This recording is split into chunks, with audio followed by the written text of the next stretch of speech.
साहित्यिक मानकु हीन साब्यस्त करिवा पई पुणी एक सरकारी षडयंत्र। मर्यादाजनक ओडिशा साहित्य एकाडेमी, ललित एकाडेमी, संगीत नाटक एकाडेमीर सभापति, उपसभापति और संपादक पई करा जाउछि दरखास्त आह्वान।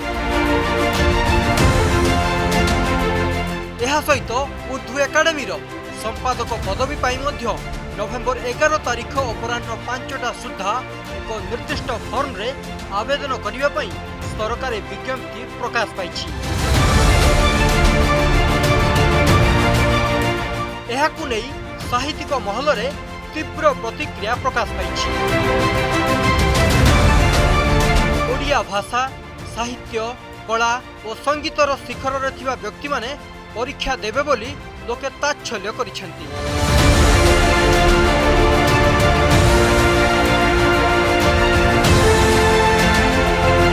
पूर्वरु एही पदवी गुड़िक पई साहित्यिक मानकु नै एक सर्च कमिटी गठन करा जाउतरा,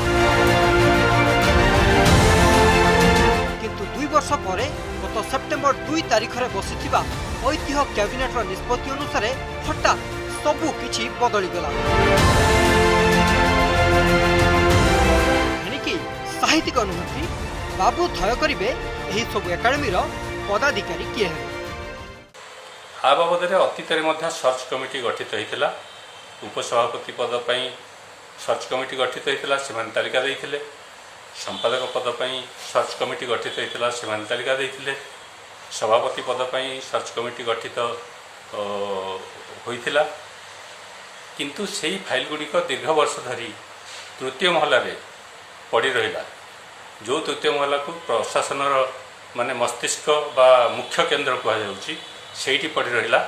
एवं कैबिनेट बैठक में कही दिगला जे नुआ पद्धति निर्वाचन हो, अर्थात विज्ञापन प्रकाश पाइब, योग्य प्रार्थी मैंने आवेदन करेंगे सरकार को एवं ता अनुसार नियुक्ति करा एकाडेमी संविधान अवश्य व्यवस्था अच्छी जे सभापति, उपसभापति, संपादक पद सरकार नियुक्त करेंगे, किंतु साहित्यिक मानकर अवदान जो थिला, वरिष्ठ साहित्यिक मानकर को लेकर सर्च कमिटी गठन करथिला, से माने योग्य प्रार्थी नाम तालिका दौले, से सरकार बाछुले। से परंपराटा गोटे दृष्टि भल थिला, कारण साहित्यिक माने किए साहित्य एकाडेमी को मुख्य दायित्व रे अवस्थापित हेबे तार गोटे प्रस्ताव दौले, किंतु यह द्वारा यही सभापति, उपसभापति और संपादक पद मनोनयन काम संपूर्ण भाव सरकार अधीन को चलीगला। एथिरे जेकोसी साधारण चाकरी पाई योग्य प्रार्थी मैंने आवेदन करेंगे। सभापति बयस रखा जा 60 ରୁ 80 मध्य बयस हो, 60 ରୁ से साहित्य क्षेत्र में प्रतिष्ठित होते, यथेष्ट अवदान थो। एपरी साहित्यिक माने कौन सरकार को भिक्षा मागे जे मते सभापति पद बसाओ। तेणु यह एनदी प्रतिक्रिया प्रकाश पाई। ए बाबद मुझे मोर जो स्तंभटी लेखे पाक्षिक स्तंभ गोटे संवादपत्र से प्रकाश कर। एही कैबिनेट रे आउ एक निष्पत्ति मध्य ग्रहण करा जैतिला। अति बड़ी जगन्नाथ दास पुरस्कार और फकीरमोहन भाषा सम्मान राशि को 5 गुणा वृद्धि करा जाई 5 लाख करा गला।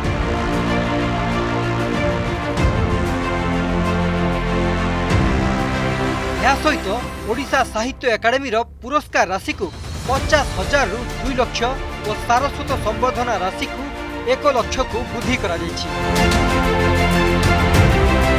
यहाकु साहित्य क्षेत्र में राज्य सरकार को एक पॉपुलिस्ट पदक्षेप बोली कहा जाउछि।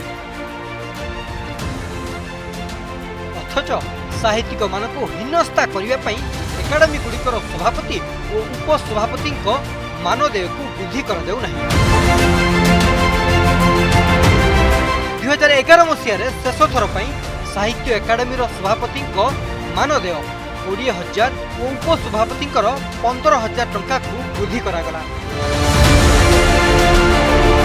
घर भड़ा बाबद को भुवनेश्वर एमान को दिया जाउछि मात्र 5,000 टंका।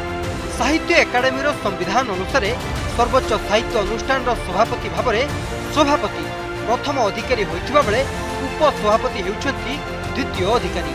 एमान को जदि एते परिमाणर मानदेय और घर भड़ा दिया जाउछि ताहाले भुवनेश्वर चलिबा पई यह केते दूर संभव ताहा एहाकु मंजूरी देथिबा बापू माने ही बुझिबे। तेबे एठारे प्रश्न उठुछि यदि पुरस्कार क्षेत्र में राज्य सरकार एते उदार ताहले मानदेय वृद्धि करबा नै एते अनुदार काहेकि पुरस्कार राशि वृद्धि नै किए सुपारिश करथिले बोली सामाजिक गणमाध्यम रे लोके राज्य सरकार को प्रश्न करछथि।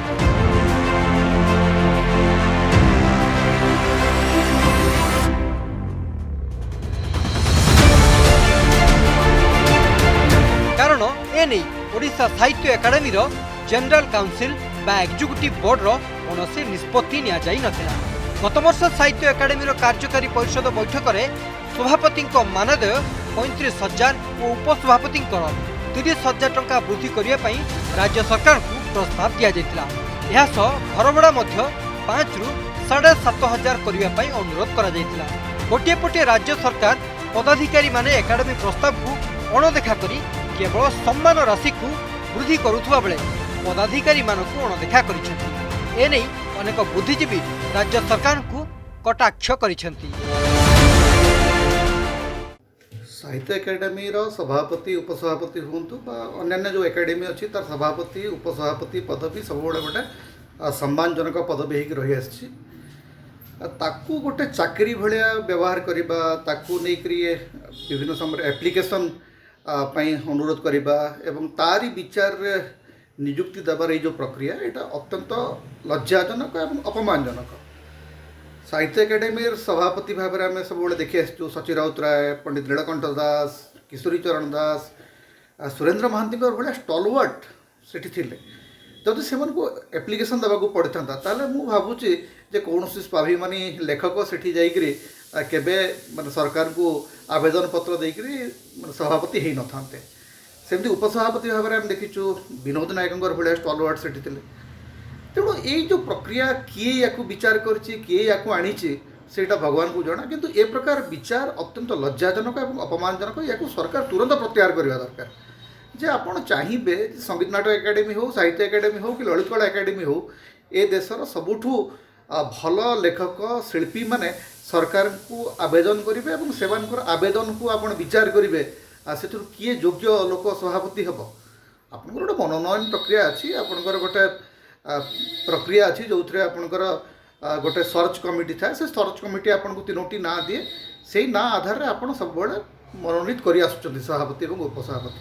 ये जो नुआ नाटक यहाँ तुरंत बंद हवा दरकार कारण ए लेखक और शिल्पी मान प्रति प्रचंड अपमान होती मुझे भावुँ साहित्य एकाडेमी और अन्य एकाडेमी जो संविधान अच्छी से व्यवस्था ना माने मुझे जानी केमती सरकार या संस्कृति विभाग केमती या आनी किंतु यहाँ संपूर्ण भाव में प्रत्याहार हवा दरकार और या विरुद्ध में कौन लेखक मो जानवर मुझे लेखकों सागर भितर कथबार्ता करी जड़े भी ये प्रक्रिया खुशी नुहति सेमती शिल्पी मैंने खुशी नुहति जे धरतु जो शिल्पी मैंने पद्मश्री पाई पद्म भूषण पद्मविभूषण पुरस्कार पाई से आपको एप्लिकेशन देवे और कहे जो आमको सभापति उपसभापति करूँ ए प्रकार व्यवस्था को तुरंत प्रत्याहार हबार निहाती आवश्यकता अच्छे। फेसबुक रे साहित्यिक मानकु सरकार असम्मान करुछंती बोली लिखिछंती। 20,000 दरमा सांगकु 5,000 टंका घरभड़ा पाई केउ साहित्यिक काहेकि सरकार को सामने अंटा भिड़ी छिड़ा हबो बोली लिखिछंती।